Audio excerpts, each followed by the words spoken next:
Okay, ready to go. Great, thank you. Good evening, everyone. This is a meeting of the City of St. Louis Citizen Advisory Committee for Capital Expenditures, and today is Wednesday, October 19th. Thank you for attending. I know we got some late additions to the committee, and so we may be joined in progress, or you'll have to be joining in subsequent meetings.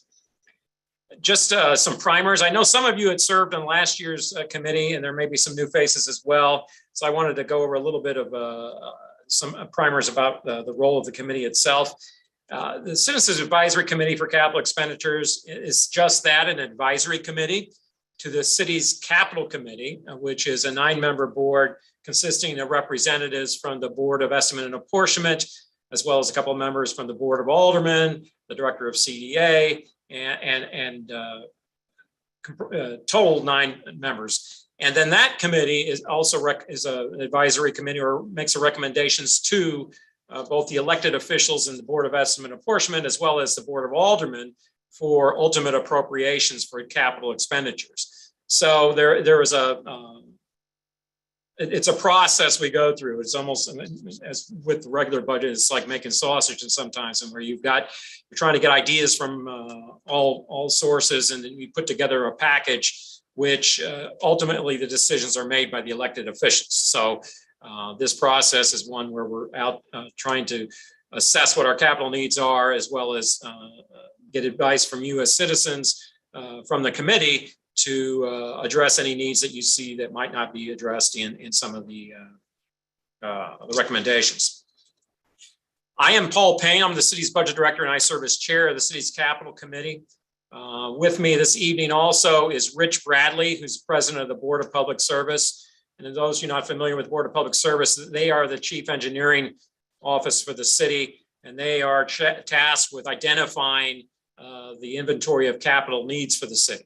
So Rich has been instrumental in both getting those lists together and creating cost estimates for the same. We are also, as the needs arise, communicate with the various operating departments as Rich works closely with them, but there are some areas of expertise, particularly streets and parks, which we may bring in to have discussed projects in particular. A couple things, just some housekeeping. Last year we did go through a lot of departments. We went through over 3 months of meetings. I don't anticipate to rehash a lot of that. I would like to go in and discuss some of the newer items that might be added to the inventory since then and what we've accomplished to date. And so I would anticipate maybe a month and a half of meetings on a weekly basis. And if this is a good time, that would continue it at 5:30 on a Wednesday.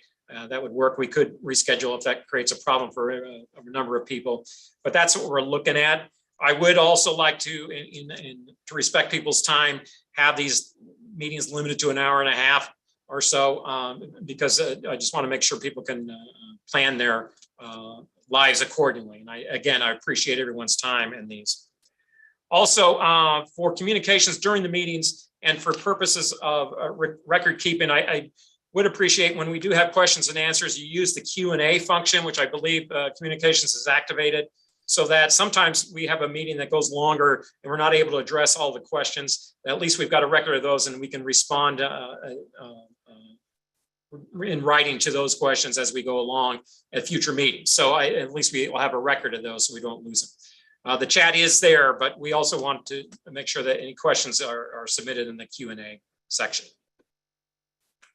Okay, with that, I did want to, for those who were, again, were here last year, this might be redundant, but I did want to address some of the basics about capital budgeting and planning that the city does do, and go over some of that. I'm going to share screen now, and hopefully you can see all of this as it comes online. What I have before you is a document. It's actually a link to a document that I had sent earlier in your emails, introductory letter emails.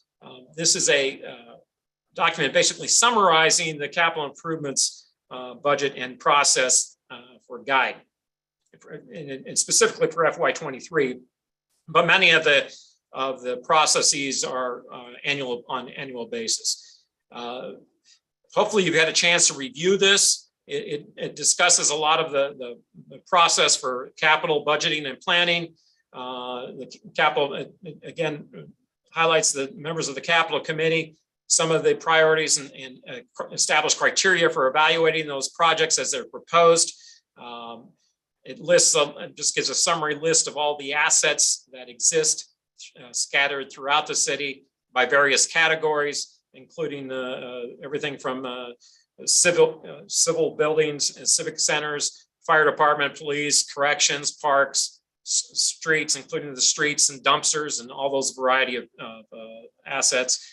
And then equipment services, we have a lot of costs with fleet and such, and then some of our other civic and municipal buildings. So you'll see as we go through discussing some of the needs and the capital needs that Rich was going to describe, it falls in one of these various categories. And so some of these needs are quite entailed and vast. So you can see that the city's inventory of capital assets is quite substantial.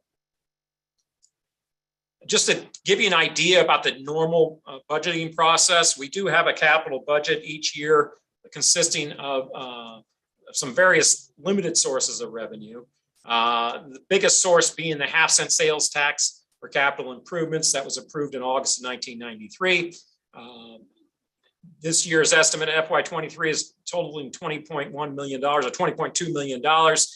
That source of revenue is allocated by ordinance, with 50% of that allocation going to the ward capital improvements, and then other slices that you can see from the graph, and I'm going to enlarge it here, so as I'm sure you're straining to see it. 20% going to citywide accounts, 17% going to major parks, 10% going to the police department, and 3% going to rec centers. Now, I should point out as we discuss this, and you'll see later as we talk about allocations, a lot of this is limited. I mean, one is specified by ordinance about how it should be used. And also you'll see it when we get to citywide accounts that a lot of that is already allocated towards existing debt service. So on an ongoing basis, there are limited discretionary sources. We'll get into a minute about some of the additional sources we're going to be talking about, which is the focus of our committee meetings. You can see in addition to that, we also have the Metro Park District sales taxes. This is 1/10 cent that was approved in November of 2000 and 3/16 cent approved in 2013. The city receives 50% of the 1/10 cent and 40% of the local city parks of the 3/16 cent, with the remainder going to the Metro Parks District. And so you can see those amounts at $1.9 million and $2.8 million respectively. Some other recurring sources of revenue we have typically for the capital fund, 1/2 of any operating surplus in the prior fiscal year. We'll be discussing that in a moment. Sale of any city assets that were not planned in FY23. We have some courthouse restoration fees, which by statute goes towards some of the debt service on the existing courthouses. A portion of the gaming revenues, some of our gasoline tax revenues, which went up this year because of the increase in this and the gas tax statewide. Some general fund transfers, which subsidize some of our lease debt agreements. Some of our Muni Garage and Central industrial rent revenues, which pay off some of the debt associated with those facilities. And then a 10% share of the half-cent economic development sales tax. And so the total sources of revenue for the FY23, the regular sources of the capital, were $37.4 million. And then I should point out that you'll see that, and as Rich can describe, many of our street and bridge projects are federally funded, in which we get a 4-to-1 match or a 3-to-1 match. And so oftentimes and you'll see that in our criteria, we often look towards maximizing whatever the feds have available so that we can get the biggest bang out of our buck for funds that we can get for matching grants. Some of the other sources of capital improvement funding that aren't part of our regular capital budget include general obligation bonds, and we'll be talking about that in a bit. We have a currently existing outstanding debt, which we're going to be paying about $7.1 million, but there is anticipated, if you recall, in April, we approved the authorization of up to $50 million in new Geo bonds. That is going to be in tranches because we're basically going to be using existing debt levies as they expire to issue new debt. And so it's anticipated that this first tranche will be in the probably in the first part of next year, maybe between $15 and $20 million. So that's something that we can look forward to. Although again, with Geo debt, which is our general obligation debt, you are limited to what you can finance with that. And it's usually the maturity of the bonds are usually around 20 years. So the lifespan of that, the asset funded with Geo bonds should be at least that much. St. Louis Works is a street paving program that's appropriated separately. It's about $5.1 million per year. That is one that has not come through the capital committee, but it's appropriated usually in the beginning part of the year from the St. Louis Board of Aldermen. So if you'd like to ask your alderman where those funds are, those are appropriated each year through a separate appropriation. So that is used primarily for neighborhood street paving as well as the sidewalk 50/50 program. We also have some 1/8 cent sales tax for local parks and recreation that are appropriated each year, utilize a source of funding for the rec center debt as well as subsidizing some of the recreation programs. And then we have something called this Convention and Tourism Fund, which includes restaurant gross receipts tax of 1% and a 3.5% gross receipts tax on hotels that by state statute is allocated towards the convention center debt payments. And so that offsets part of our debt for convention center purposes. Now, in terms of uses of our capital improvement budget this year at $37.4 million, again, a lot of our citywide lease debt financing agreements of $10.7 million. And I won't go through every one of them here, but you can see Carnahan Courthouse, we have existing debt of $2.2 million. We have also a lot of rolling stock debt, meaning that's lease purchase debt for recurring replacement of our fleet. That adds up to about $2.6 million this fiscal year. We also have some debt on the 1520 Market building that paid both for the improvements to that building as well as some NGA site preparation debt, collateral for that debt, which is being actually refinanced. And there was a financing, I believe, which closed today, which defeats that debt and which is going to enable us to fund projects around Cass Avenue and the NGA project. And the NGA project financing agreement, which continues at $1.5 million in this year's budget. Juvenile Detention Center also has outstanding debt as well as the refuse and fire garage facilities. And then we do have some qualified energy conservation bonds outstanding with some smaller amount due there. So total debt service on those items would be $3.2 million. Other than the debt service, we did have a little discretionary funds here for building repairs, road and bridge projects, ash tree removals, which is a ongoing allocation for funds to remove the ash trees from the city's inventory of trees as they're being decimated by the emerald ash borer, some information systems network equipment, and some various circuit courthouse repairs. And there's also each year allocated to both streets and BPS about $1.3 million per year for engineering and design for the streets and cost of engineering. That's set by ordinance and it comes out of the 1/2 cent sales tax. As I mentioned, the ward improvements get 50% of the sales tax receipts, and they are allocated as well at $2.8 million. And also in that major and parks and neighborhood park improvements, remember I mentioned there was, they got 17% of the sales tax, the 1/2 cent sales tax, as well as a portion of the Metro and both 1 10-cent and 3 cent, 16-cent Metro Park sales taxes. And you can see those amounts listed there. And all the allocations listed. A couple of these are in addition, also determined by ordinance with allocations determined by the Parks Committee of the Board of Aldermen. And then the 3% share of the 1/2 cent sales tax also goes to rec center improvements. So these are recurring, this is a recurring source of revenue for those improvements as well. That's about $640,000. Actually, it's around $500,000, but we did have a surplus each year. Sometimes when the sales tax falls short, we would have a deficit and you'd have to make that up. Sometimes when the sales tax comes in addition, we've got the regular allocation plus we appropriate that surplus in the following year. And so that's what that includes.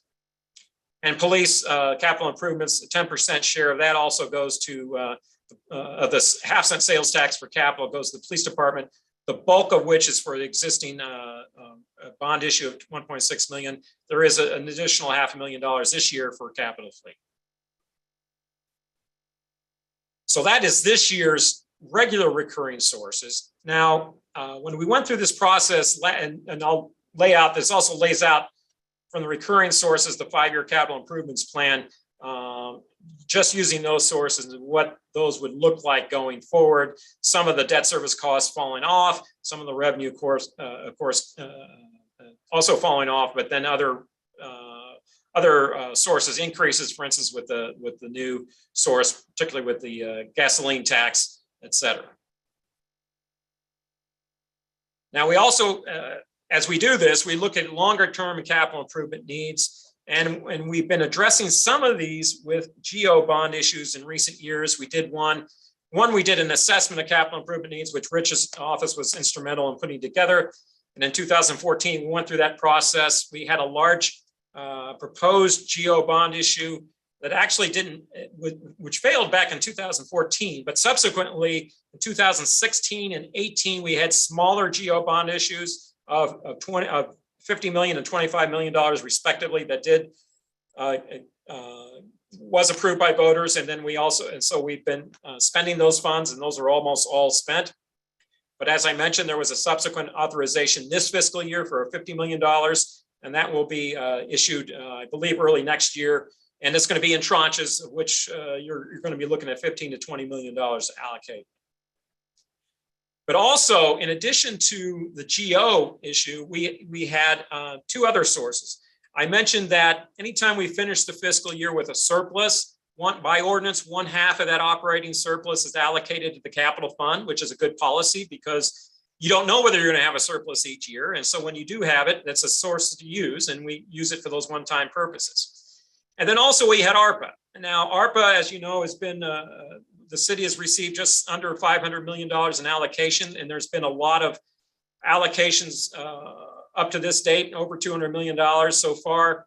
And then a portion of which was allocated towards capital funding. And so we started this process last July. We had a series of meetings over 3 months, both the Citizens Advisory as well as the City Capital Committee.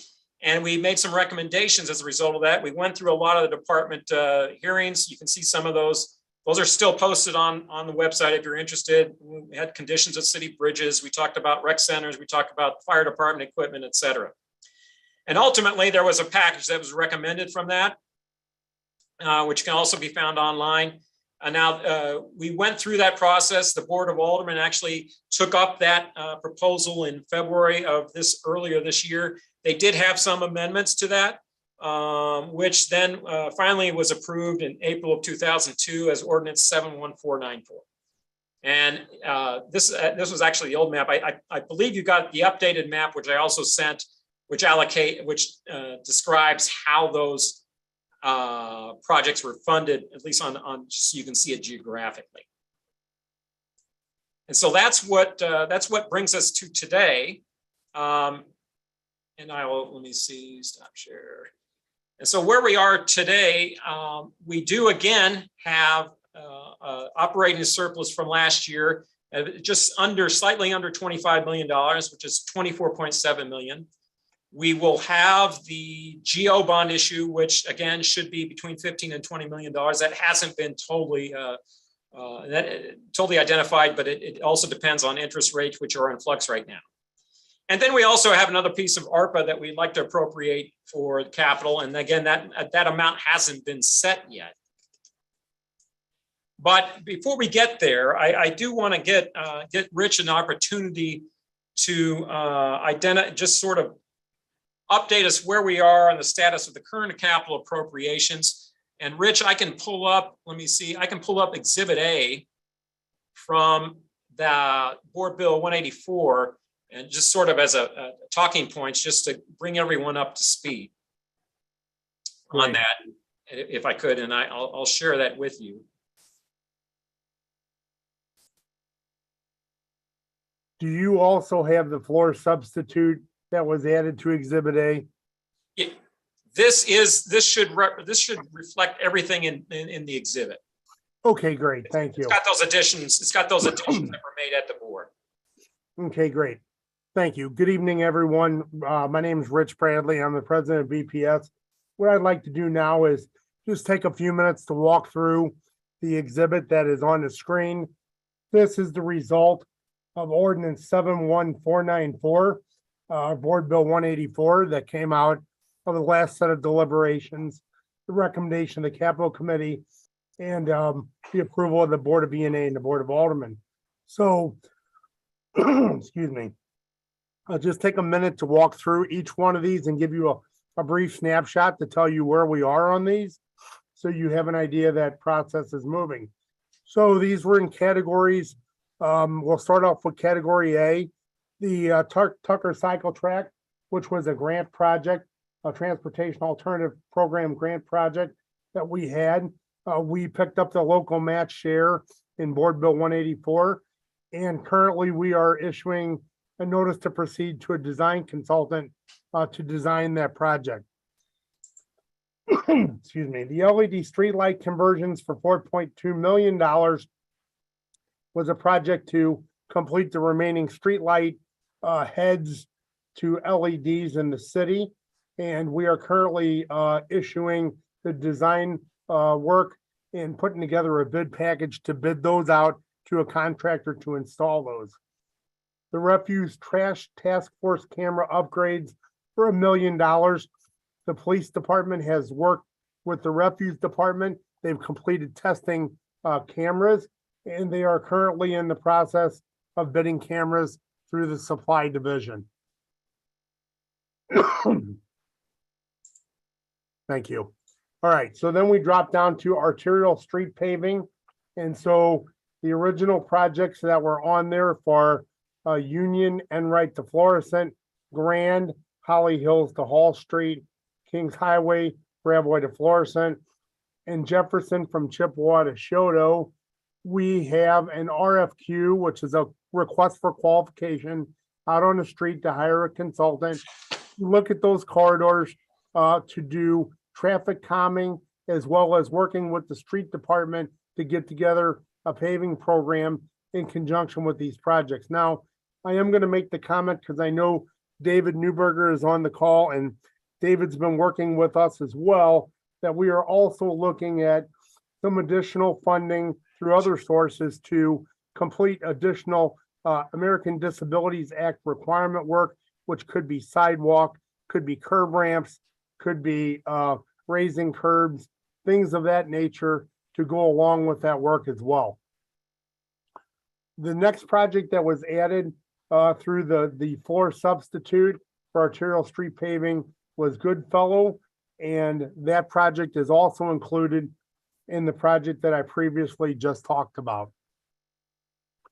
The next project is traffic calming from I-70 to the Riverview Circle, and that is actually a MoDOT project. And so what has happened is we've worked with Missouri Highway and Transportation Department on a traffic study on West Florissant, and we are going to provide them with the match funds from this amount to build and perform all the traffic design and build all the traffic calming within this corridor. The next project on the list is curb work, and that was also a floor substitute from Kings Highway to Dr. Martin Luther King.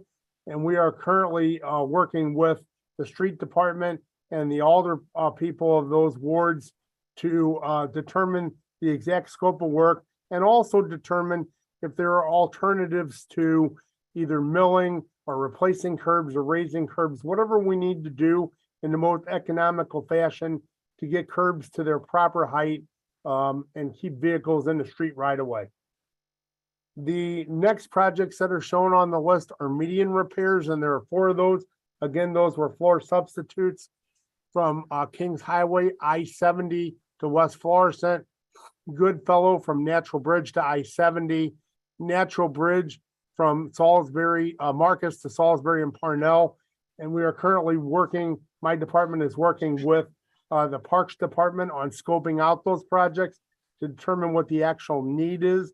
As again, it was a floor substitute by the Board of Aldermen.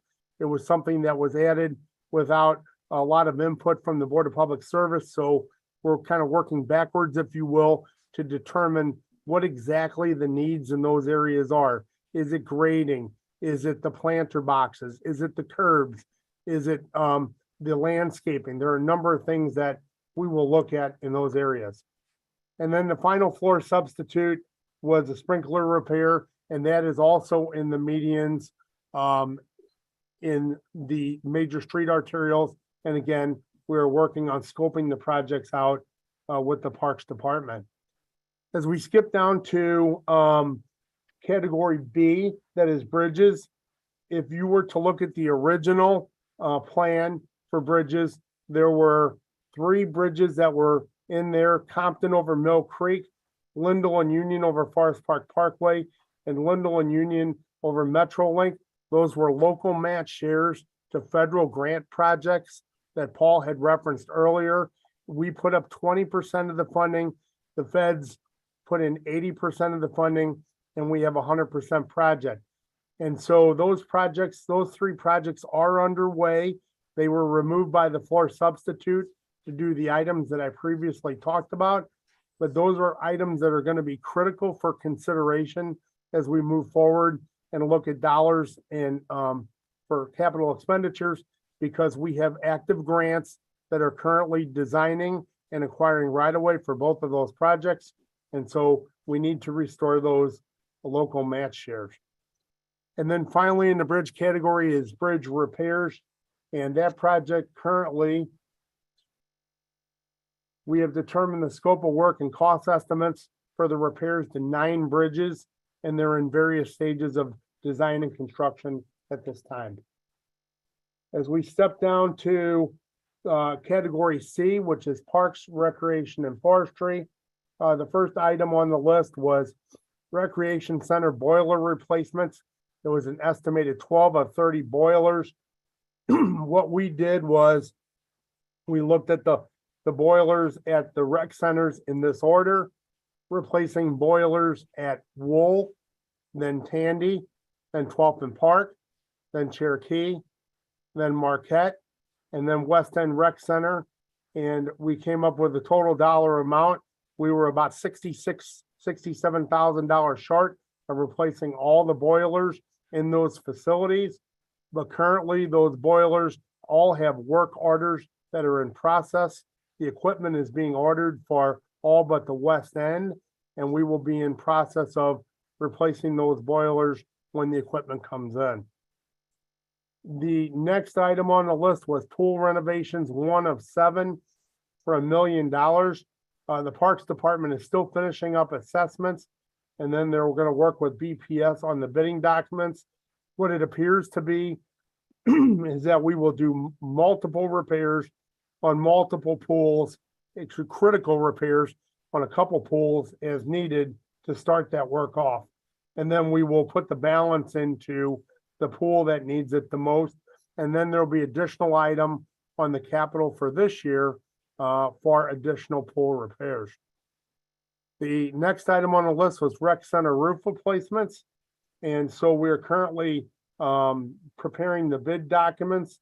They're underway, and we expect to be bidding those projects shortly after the beginning of 2023. Tree removal, hazardous safety. Forestry is actively removing trees with this funding. They have just started this, so they are probably less than 10% spent out on this fund, but they are actively utilizing this funding. As we go to category D, the fire department buildings and equipment, the firehouse roof replacements, bid document preparation is also underway there, and we anticipate to bid those in the spring of 2023. The Magna Grip exhaust system, which is a repair of the vehicle exhaust system and various firehouses has been scoped out at all the individual stations. The walkthroughs and proposals are in, and we are issuing work orders to repair those items as well.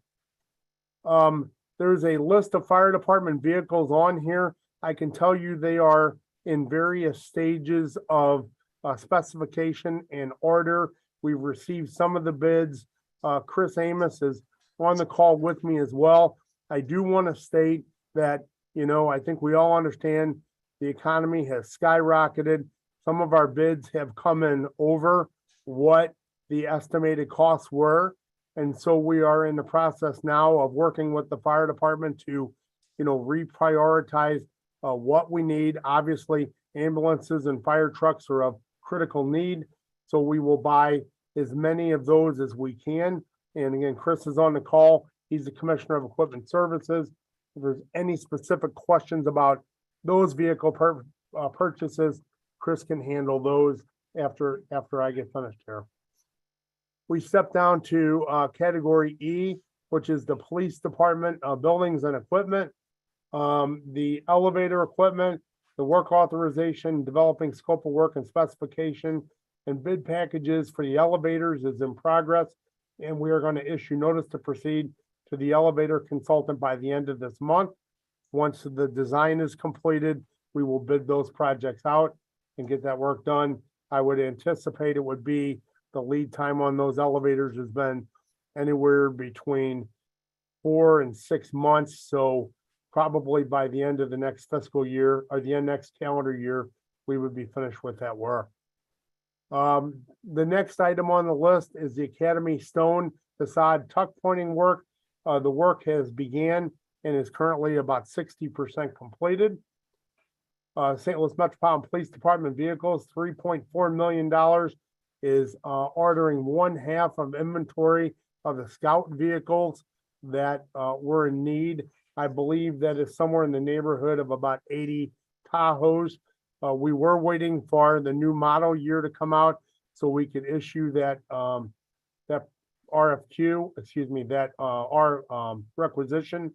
And again, Chris could tell you exactly where in the process that is, but as soon as the opportunity arises that we can do that, we will issue that requisition and buy those vehicles. And then finally in police, the match for the police foundation was $150,000 from the city for a $1 million match share from the police foundation. It was to do complete renovations interior at the North Patrol, Central Patrol, and South Patrol stations. The North Patrol station is fully completed. The Central Patrol station is about 65% completed. And when that is done, then they will move to the south and complete that. As we move to category F, which is corrections and other public safety, the City Justice Center, which has been a big topic of discussion, is about 70% completed. We are still moving through that project, replacing doors, locks, and all the security systems. And that project is anticipated to be completed in about June of 23. The next project is the Public Safety Answering Point 911 Center. Currently, we have partial funding for this project. The phase 1 design is underway, and we should be finishing the design work in about the 4th quarter of 23. Now, the question becomes the issue becomes that we need to find the additional funding for this project in order to construct the project. And currently the project is estimated right at about $40 million. Other municipal buildings and equipment, G, the Carnahan Courthouse air handlers. The scope of work has been completed for the replacement of 9 fan wall units, 9 existing fan walls, and related electrical work. And that work has been completed, and the work orders to do the installation are in process.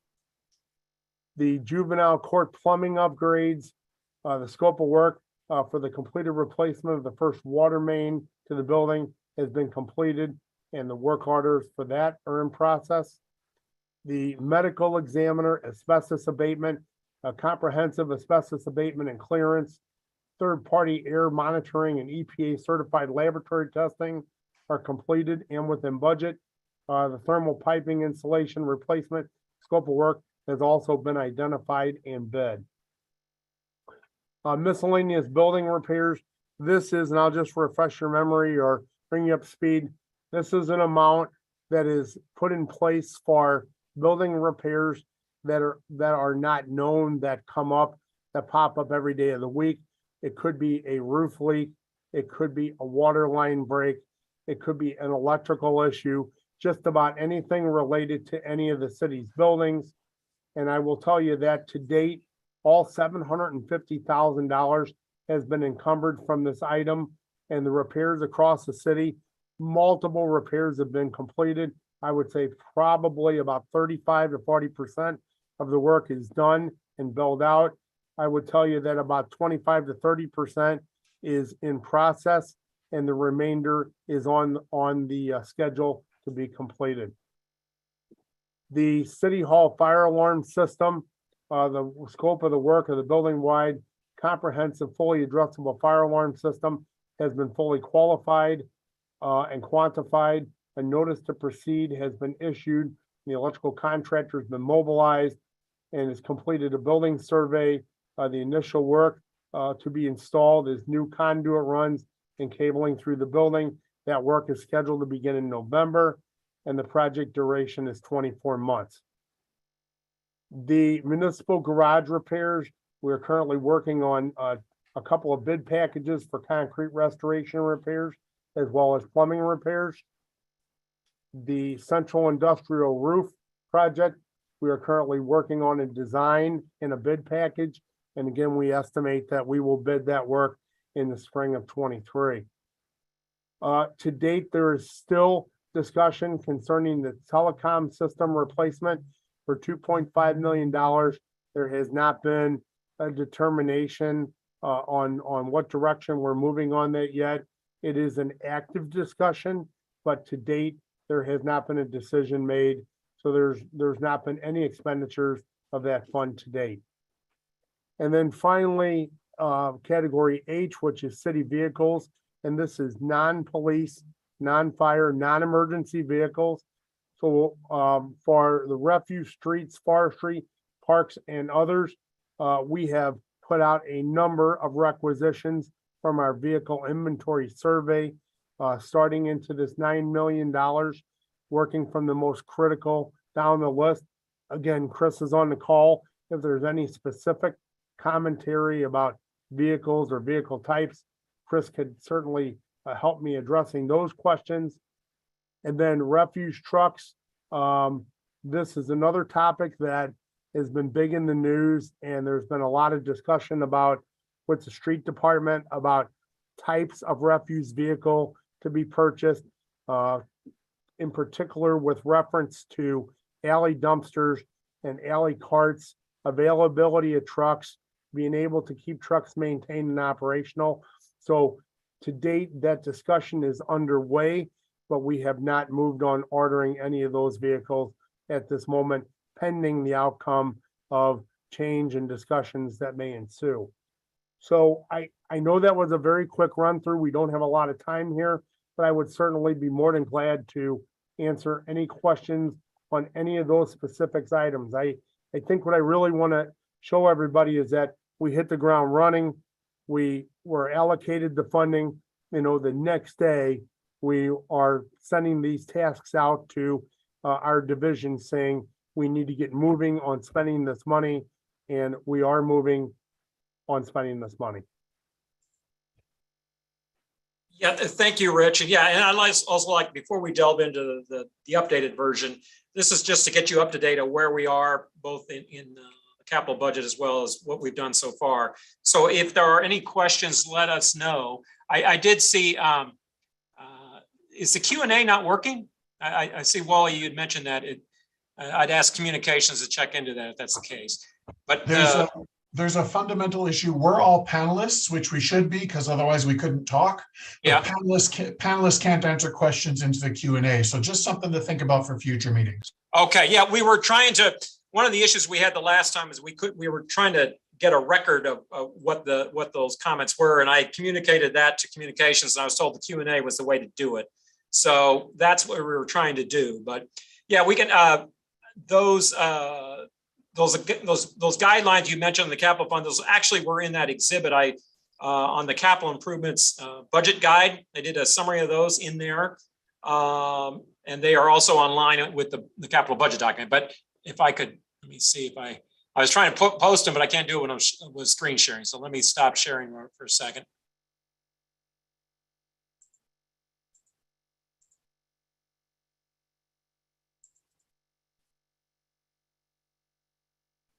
And I'll pull them back up here.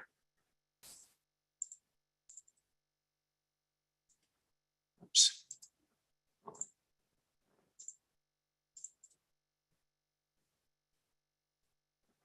Sure.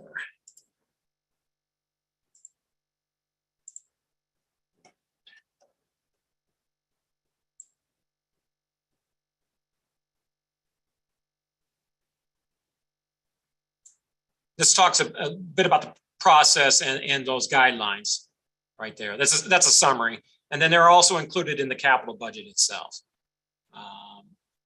And that should be included in that email you also received earlier, because that was one of the documents I sent out.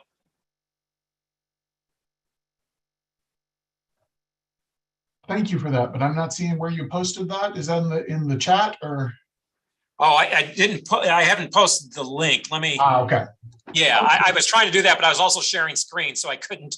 No I had trouble doing that, but we'll make sure everyone has that. Thank you. Sure. Okay. Are there any, after this point, are there any other questions before we get into where we're going from here in terms of the current needs assessment?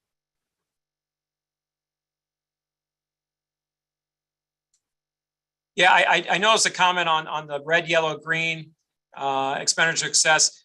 What we're actually, and again, just tying into your advisory role in the committee, what the charge, particularly with Rich and BPS, is to identify this universe of capital needs and assess a level of urgency to each so that we can address those. Some of those are going to be, particularly if they're public safety related, let's say a fire alarm system or something, those are extremely important that we need to get funded through the recommendations from BPS.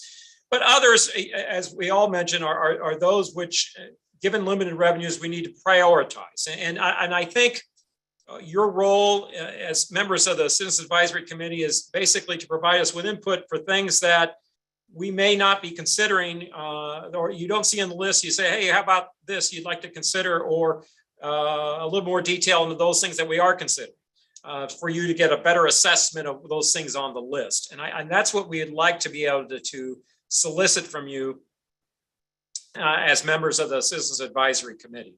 And whether it's something that we're not considering, I know one of the emphasis, particularly coming from the mayor's office just recently, is on streets and safety and such things like that. I have asked for the street department to prepare and get ready to prepare a presentation to this committee, as well as the capital committee, for presentation in terms of prioritizing additional arterial street paving and what that all entails. So hopefully we'll get some of that information in a future meeting, and we can share that all with you. But as we go through some of these needs and such, and it may be some aspect of a project that you say, hey, what about this, or what part of this project you would have a question about, or some project that's not on the list that you'd like us to consider. Again, it's going to be capital related, but and again, we are supportive operations in our role, but as long as it's capital related, we can discuss it. And if we don't have the information for you, we can get someone in here who can.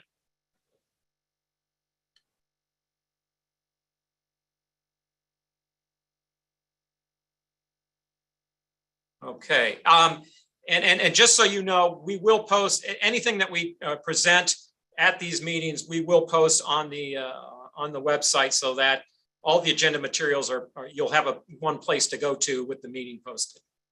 Okay. In addition to the letter, in addition to the the amount of information we send you prior to the meeting.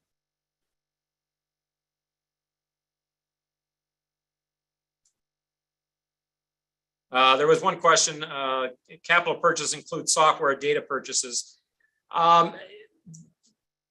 The ones that we have so far, there is a small allocation for information systems. We have not, we don't have much in the form of data purchases or software. One of the larger items that we know and we've dealt with in the past few years and we're currently dealing with is a replacement of the city's accounting system, which was a major capital purchase. And so that was addressed through a number of years of capital appropriations.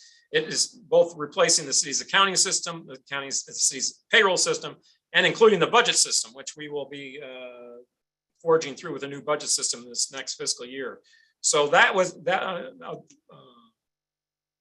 IT equipment of that nature is usually funded with capital appropriation. Smaller things, as you notice, we did have an allocation for its information systems of $100,000 or so for just day-to-day type replacements and such. But the bigger items we did address in some of the capital budgets from prior years. So I tell you what, so we don't run out of time, let's get into the new list or the updated list of capital needs inventories. And so as that generates questions, we'll circle back after Rich does his thing on that, and we could follow up with any additional questions. Okay, so let me. So will you share the capital improvement needs summary, please? Yeah. Let me pull that up.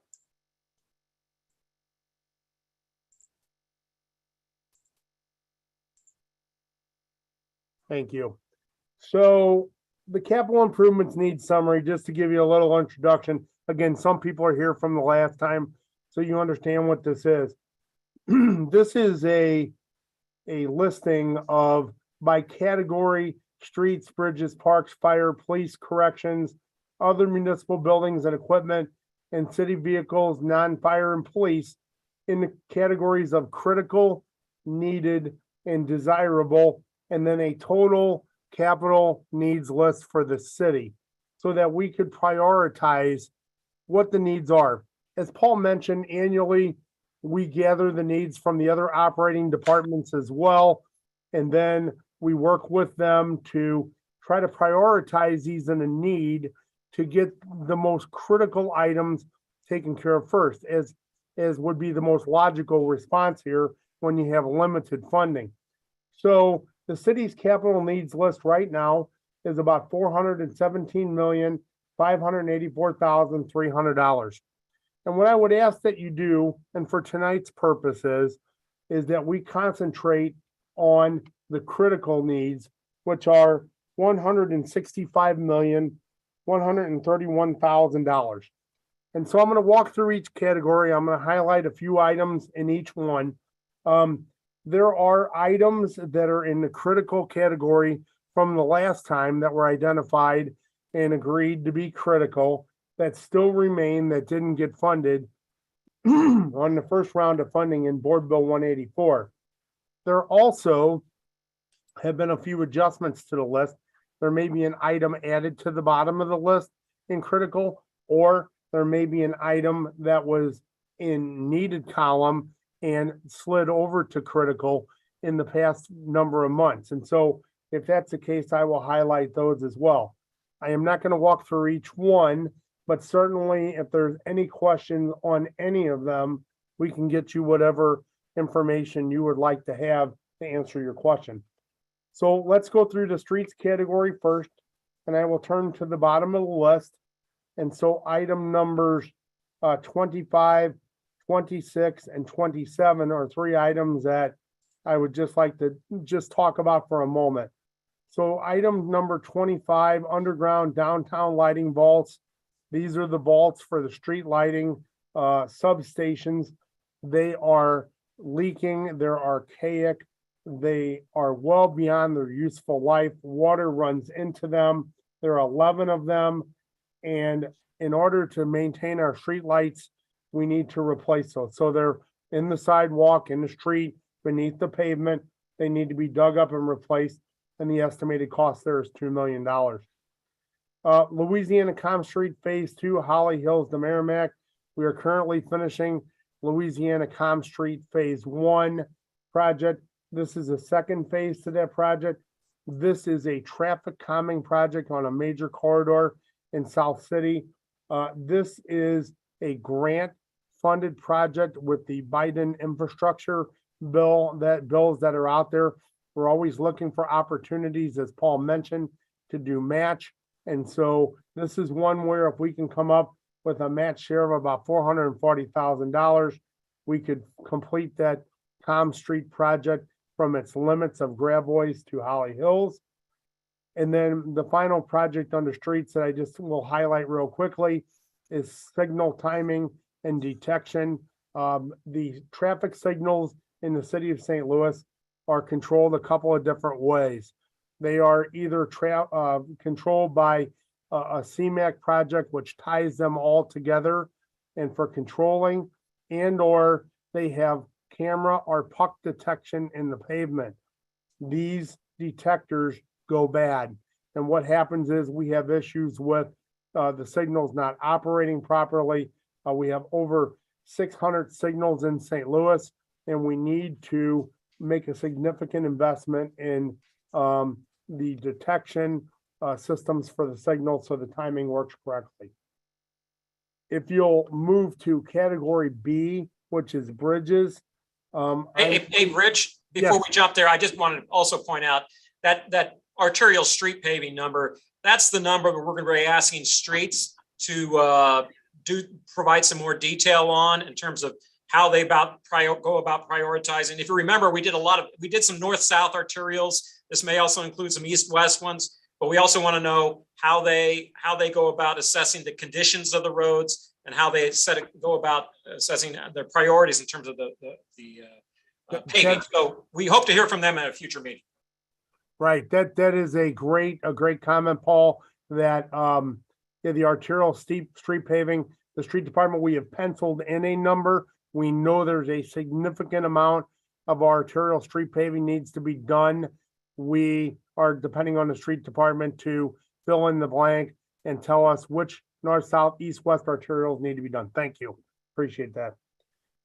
If we could skip to category B, which is bridges. If we would look down underneath item number 9, which is structurally deficient on-system bridges. Number 9 is the Loughborough Bridge over the UPRR Railroad in Cronolette Park. The reason that project is critical is this, is that MoDOT, if you're aware of I-55 South, they are doing infrastructure work along I-55. They are scheduled to replace the bridge at Loughborough and begin in late 23. We believe that we need to coordinate with them because that is an extremely active intersection with the highway, and we need to take our bridges down and replace them at the same time. We are asking for $1 million there that would fund the design work. And then what it would set us up to do is, again, for the Biden infrastructure money, be able to have a shovel-ready project to apply for an 80-20 grant for the construction of the bridge at the same time that MoDOT is doing theirs. Then I will slide down and say item number 10 is also $1 million for the match share for the design. And that is something we would either consider now or sometime in the very short future, but we definitely need to get the design underway. I'm going to slide down to other major repairs. These other major repairs, 1, 2, 3, 4, 1 through 9, if you will. These are bridge repairs around the city on bridges. These were needed items in the last round. We had more critical bridge repairs that need to be done, but I'm sure, as you can imagine, that when you're reading about concrete delaminating on the underside of bridges, things falling off of overpasses. Recently, there was an article in the news about a lady on 40 that piece of steel fell off a bridge and went through a windshield, wound up in a critical situation. Bridges are a tremendous liability, and so for public safety.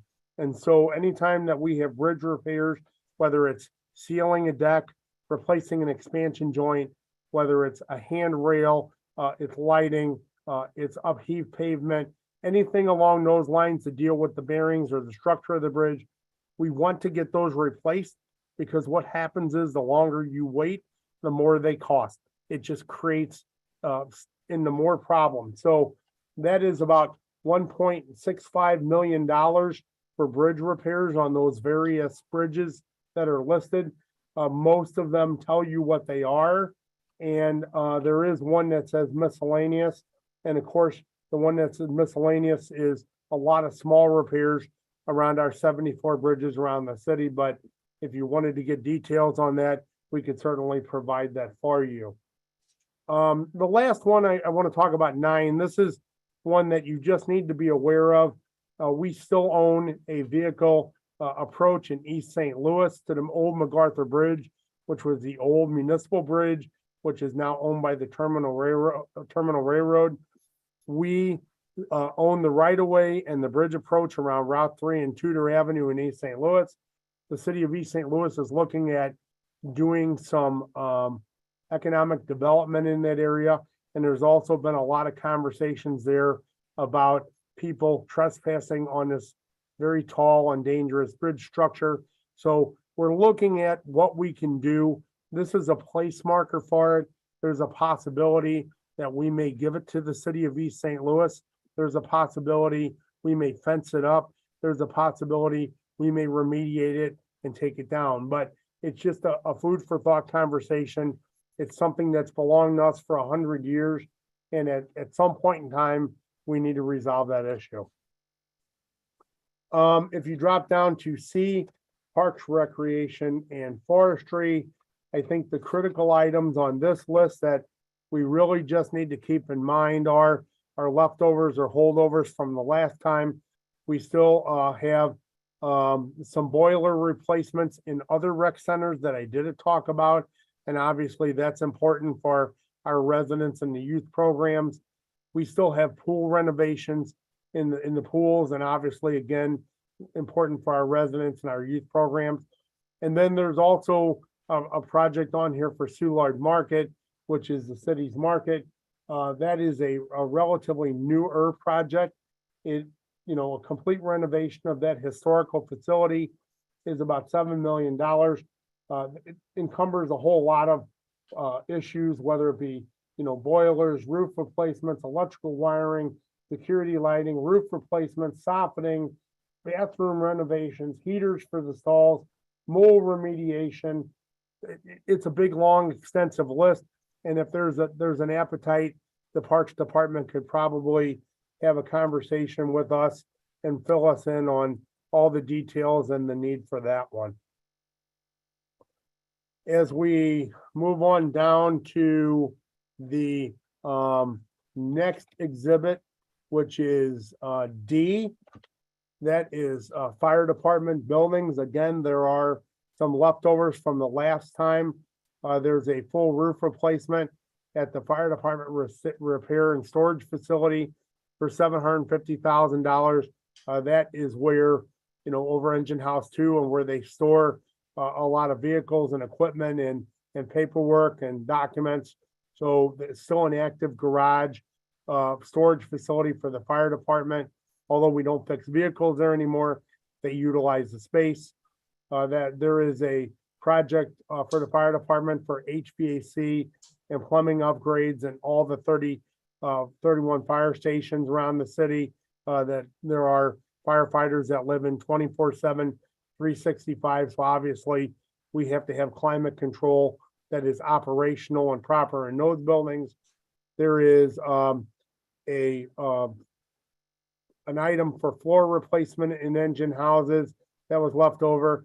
And then there's an item for fire station driveway aprons, which are the driveways which allow the vehicles egress and egress from these buildings, which many of them are in various phases of disrepair from, the weather from these very heavy vehicles, utilizing them 24/7, 365. And then if we skip down to the vehicles for the fire department, I believe that, what is left here is the most critical item is the purchase of additional ambulances. Again, Chris is on the call, Commissioner of Equipment Services. He could tell you anything you want to know about, the amount of ambulances we have. We have 12 on the street daily. They run the wheels off of those things. They are never off. And so we are constantly replacing that fleet of ambulances. And so what you'll probably say is we replaced ambulances on Board Bill 184, and that is correct. But what we also need to do is not only have a frontline fleet of these, but we also need to have a backup fleet so that the frontline fleet can actually be taken out of service and be maintained once in a while. But again, Chris could answer any detailed questions you have on that. If we look at Exhibit E, which is the police department, we still have one item that was left as a holdover on from the last time that was critical. It was a HVAC system on the 7th floor of the old police headquarters building. It is the HVAC system that keeps the radio equipment for the entire St. Louis Police Department cool during the summertime. Now, if we move to the PSAP facility and we move the radio tower, that will all be retrofitted there. But since we are a couple of 3 years away from that, we still need to keep that equipment cool in the summertime. And so that upgrade there would take care of that. Now, there are a number of other items for the police, buildings, but they are not critical at this moment. If we move down to the police vehicles, I believe that the other portion of vehicles that we're talking about that are critical today, it looks like we have some detectives vehicles, and what we're looking at is replacing those with some type of electric hybrid type SUV. And we move on to F, which is corrections and other public safety. We have a number of different items that were leftovers from the last time. We still have a fire alarm system upgrade at the Criminal Justice Center, a roof replacement at the Criminal Justice Center.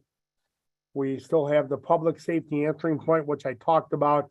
We have funded the design for, but we still need to make up the balance in order to build that $40 million facility. Just a real quick snapshot of that. That's a proposed 17,000 square foot, one-story facility at Jefferson and Cass. It would go behind the fire department headquarters.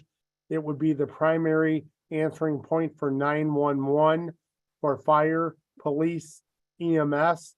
It would also have a section for Citizen Service Bureau and an emergency operations center for any kind of public disaster that happened in the city of St. Louis. Underneath the SEMA, which is the City Emergency Management Agency, there are a few items there. There are there's a video wall.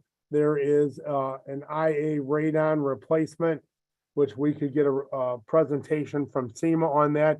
But the one item that is on there that I think everyone would recognize is the outdoor warning system.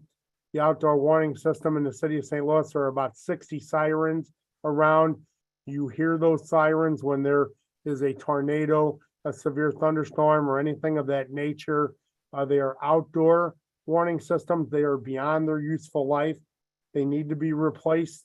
They need to be upgraded, and that is about a $5 million item. Now, that system is in addition to other notification systems where your cell phone or your home phone ring.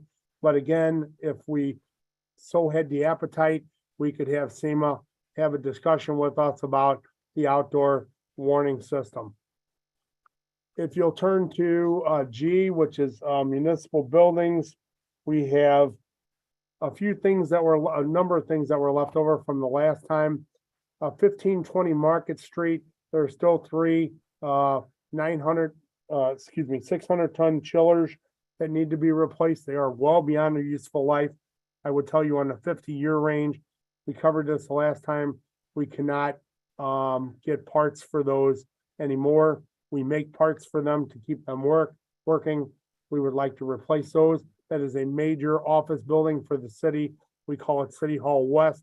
A number of offices are in there, so we need to provide proper HVAC. critical medical examiner, autopsy lighting. That's a pretty small item, but I think it speaks for itself. I think the ones that I would like to just kind of highlight that are important, that need to really be considered, are the civil courts building is a very old facility, somewhere around the neighborhood of close to 100 years old.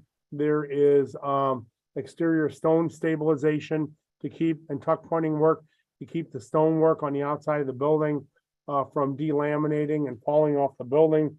It is not at that point now. I will be very clear about that, but we need to do the work to keep it from getting there.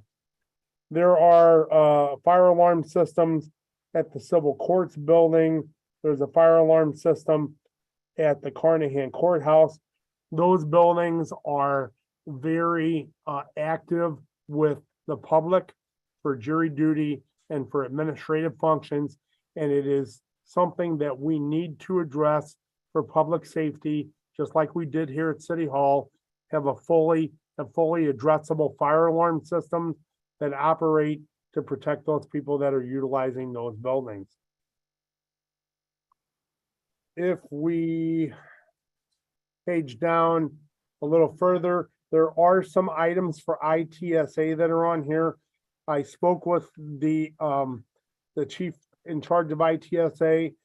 She said the biggest critical need that they have is this Hyper-V SAN replacement. I am not an IT person, but again, if there's an appetite, we can certainly have a conversation about that. That's about a $240,000 ITSA item. And then certainly last but not least is Exhibit H, which is city vehicles, which is non-fire and non-police. And so what we've looked at here is about $23,700,000. There are some battery electric vehicles and recharging infrastructure that we would like to purchase. We have purchased some amount already. There are some refuse side loader trucks that we would like to continue to purchase once we determine what the need is and if there's going to be any operational changes there. And then there's about $18.75 million worth of public works vehicles and equipment that is less the refuse numbers, other equipment that is needed for the daily operation of the city that is simply due for replacement. So again, I know that was a relatively quick run through. I think I would like to try to answer any questions you have on any of these items. Thank you, Rich. Yeah, let's, I'm looking at the clock. Let's go to any questions you got on what we either Rich has presented or just in generally.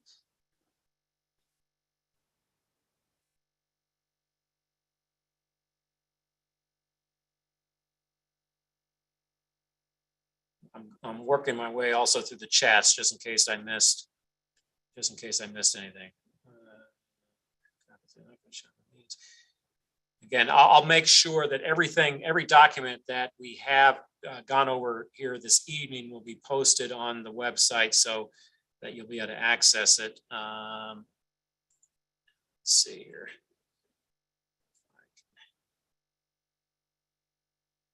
Can someone post the link for that website in the chat? Sure. I actually, I was trying to do that at the same time. So yeah, let me do that. I posted a question in the chat that I can just say aloud. Okay, sure. Question for Rich. When you talk about this asset, this list of assets that you just went through, was that manually collected? So people filled out a list on their own, or is there a database of all the city's assets? So that's a great question. There is a little bit of both. There's a vehicle asset database that we maintain. There's a street asset database. There's a bridge asset database. The comptroller also maintains a record of all the city's assets as well. And we maintain an asset database of all of our buildings. But to be very honest with you, it is not in one database that you can simply go to. So what we do is, that's why we pull from each of the individual departments and we say, utilize the information of the facilities that are under your purview and tell us what your needs are. And then we all work together on it to, formulate this list. So for example, if it's a recreation center, the parks director does not have a staff that maintains that. I do. So they create a list, my staff creates a list, and we all collaboratively look at all these things and work together daily to come up with this. Would it be nice to have one general list? It probably would be, but it's not something that we've actually ever had.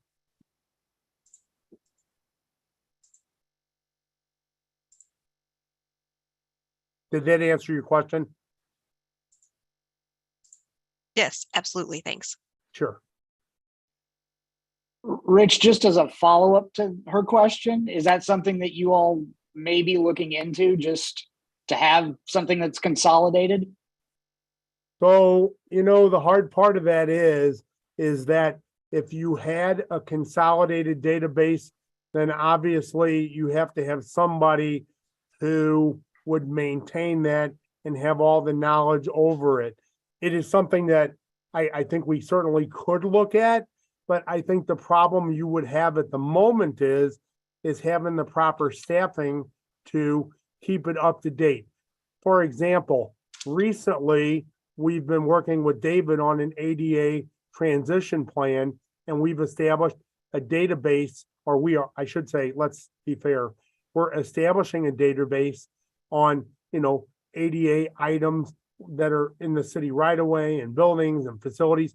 And it has been a mammoth endeavor to do that. So should we work towards it? Absolutely. But it would be a long time in the coming. Understood. Thank you.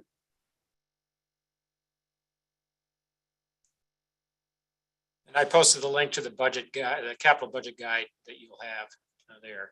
And the documents we've gone over will also be posted on the website, the regular website for the city capital meetings.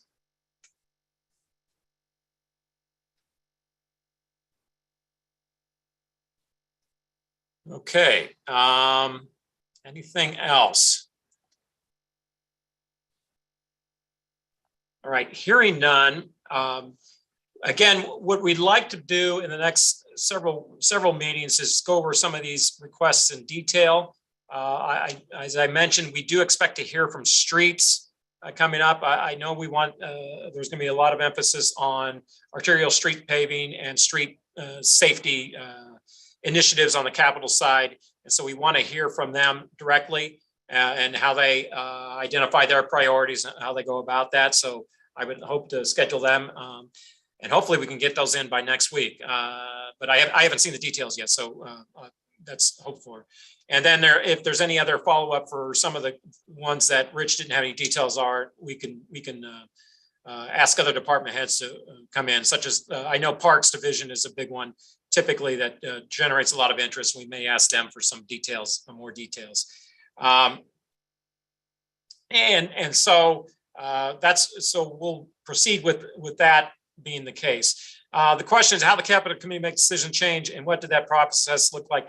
That was before my involvement with the capital committee, quite frankly. So I'm not quite sure, but what I will present to you in terms of criteria, I know you're talking about criteria, is that if you have ideas for that, and actually I've got some thoughts on additional criteria as well. I think that's something that we can, would be proposed at a future capital meeting. I think that's something that the capital committee would take up individually as well. So we could do that. And then Kathy's asking about cybersecurity and such. We can talk about that. Perhaps we could have make a presentation, since that would be your area of interest.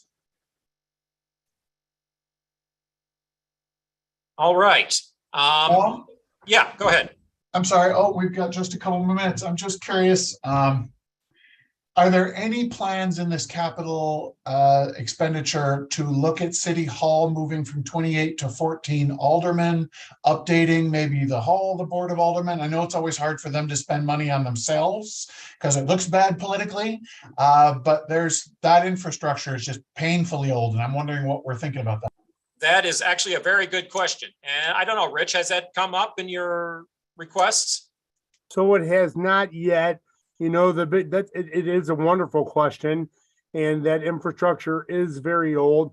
The only conversation that ever has come up recently about that is air quality in the Board of Aldermen and air conditioning in the Board of Aldermen.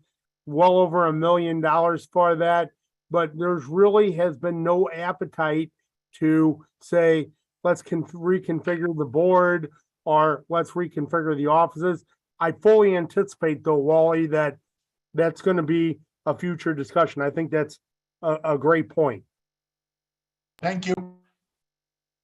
Yeah, I'd just like to say, I think HVAC in the aldermanic chambers should be a priority because right now they can't meet in person, which I think is not sustainable. And we have an annual aldermanic break every summer, which essentially shuts down all activity for 2 to 3 months.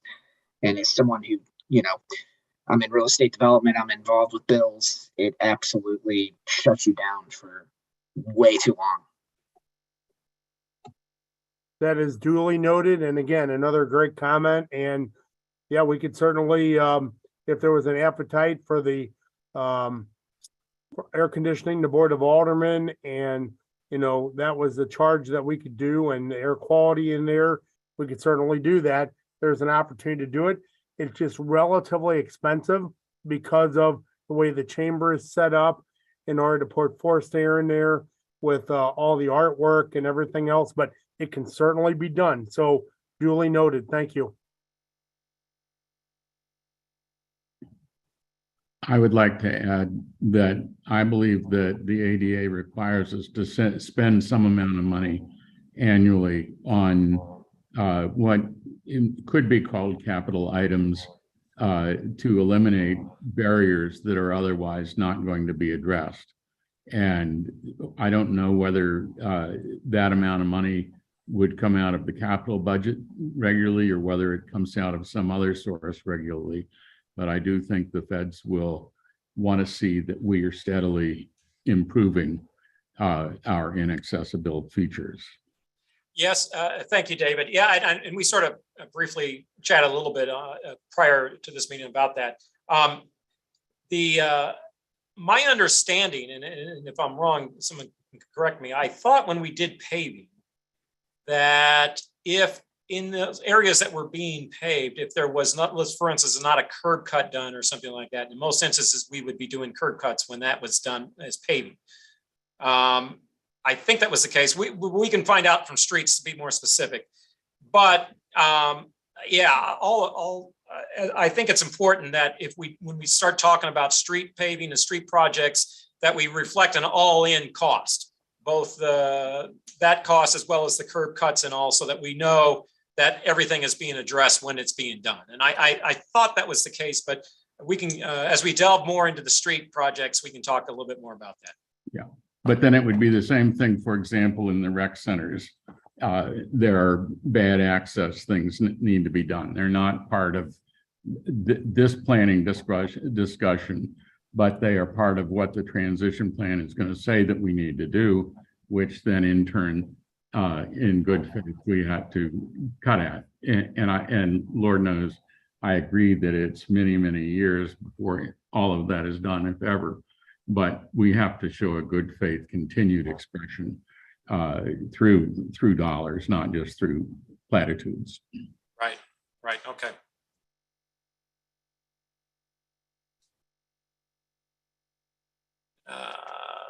Okay, well, we're just about out of time. I again would like to thank everyone for their participation and their willingness to serve on the committee. Again, this is a deliberative process. We go through a lot of back and forth, hopefully with some of these key issues we're talking about with projects we'd like to see.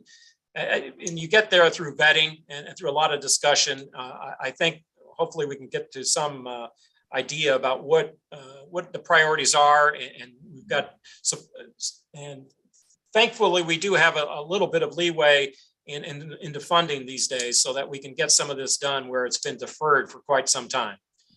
So hopefully we can convene again next week at the same time, Wednesday at 5:30. That works well for everyone. And if in the meantime you want to hear from some other department, please reach out and contact me, and I can put some feelers out, and we can start scheduling some of the other departments. And hopefully we can get some agendas filled and get some project recommendations done in due course. So again, thank you very much. And I think we're done for the evening. Bye. Bye-bye.